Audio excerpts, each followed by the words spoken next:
everyone knows my main skin in Fall Guys is Patrick. Which is why I was so excited when during my chat builds me a map stream, somebody told me to recreate Patrick in Fall Guys. Does anybody feel like I'm buzzing right now or no? Alright, let's add some feet. Looks nice so far. A little bit too much of a gap between Patrick's legs, not gonna lie, but that's alright. Yo, yo, come on, that's a belly button if I've ever seen one. Come on. Oh, how am I gonna make the eyes? Oh, yo, I might still just go for it. I might just use this side. Yo, that is the most cursed Patrick. Yo, yeah, should I make him a Cyclops? Yo, I'm actually done. Yo, look at this dude, bro. I'm done. Yo, that's actually insanity. What is... Yo. Yo, wait. One's got to be kind of behind the other, though. Yo, it kind of looks like him, Loki. Yo. And then about 10 minutes later, we had something looking like this. Yo, it's Patrick! Oh my god, that's sick. I went crazy mode. And then, of course, because I have a very mature audience, the next suggestion was to, of course, add a toilet. Oh, and then add some poo as well. You want some glizzy poop, though? I'm gonna give you some... Here. You want to... I'll give you... This is gonna be the poop. This is gonna be the other poop, okay? There's 2 ways to get poop. A little bit poop. There you go. There's some poop. More poop. Once we finally got out of poop territory, I finally started getting some decent suggestions like heading on this slime floor onto a boom blaster, riding a train around in circles and avoiding obstacles at the same time, as well as making some delicious looking Krabby Patties. And then the map decided to turn itself into a Kaizo. You can actually cheese it by doing a double jump. Oh, that's the play! That's the play! Yo, that's actually the play. And things only got harder from there on out. Patrick, yo, this is literally a Kaizo right now. Turning into a Kaizo. No, this jump's actually, yo, that's actually a really fun jump. This is the furthest bar skip in the history of the world, bro.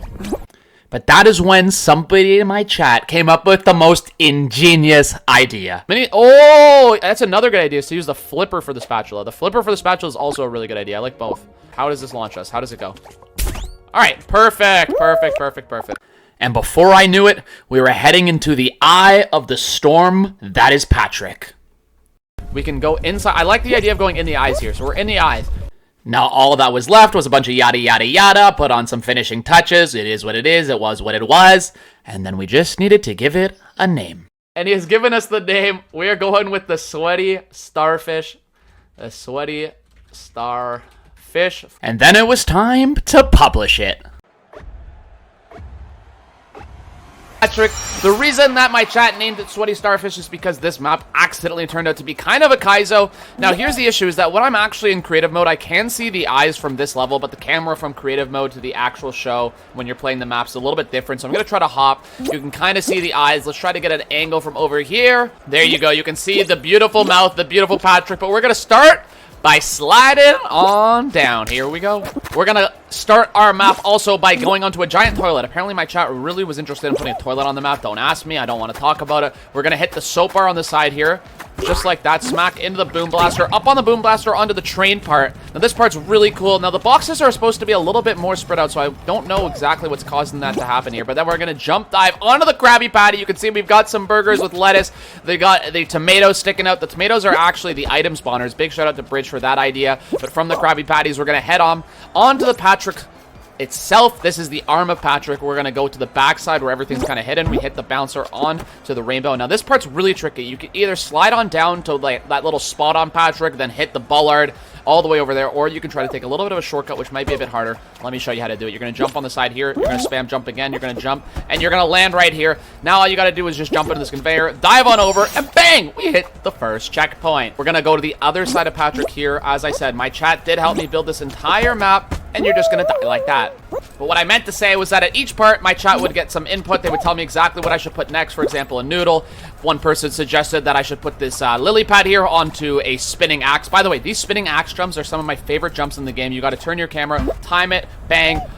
Not like that. Try to do it a little bit better than that, though. Just like that, bang. We're on here. Now, you got to time this. So the punching box is kind of timed so that you do have to be very quick. You got to do a quick jump. It's going to hit you almost as soon as you land on it, bang. Now, you got to be careful. For this bar skip, it's very tricky. You got to kind of aim on this left side here. I'm going to give it one more jump. You kind of want to drag it right around here. You do have to do a bit of a drag bar skip, bang. You get absolutely set up. No! Alright, we're gonna try that again. I'm sure you can guess, of course, Cookie was the one that suggested to actually put in a bar skip. Why wouldn't he? Not just a regular bar skip, but a drag bar skip. That should be enough space and power. There we go. We did make it up onto the next checkpoint. Now, this was supposed to be a spatula. Trying to represent SpongeBob spatula. It didn't turn out perfect, but because it is a spatula that is supposed to flip Krabby Patties, of course, we put a little bit of flipper in here. Big shout out to Bridge as well as Disco Man for this idea, which we smack ourselves into the spatula, and then we get onto this fan. You got to be careful here. You need to get max power from the wind. Takes you on over, back onto Patrick, but we did miss it. We'll try that again. All right, there you go. You want to land on the side here because you want to get max power from the wind. You need the wind really needs to send you on up. We land onto the colorful parts of Patrick's back here. This was a big idea by Tommy. And of course, we're going to land actually behind Patrick's eyes. I did use the spinning disc. It's kind of a scary view from here. These are his eyes. You're going to slide down, sneak behind his eyes onto the slime part. This one was by Donut to land onto the slime, off the bouncer, onto the next bouncer, a little bit of Lily ending, and boom, that'll be GG. Patrick! SpongeBob!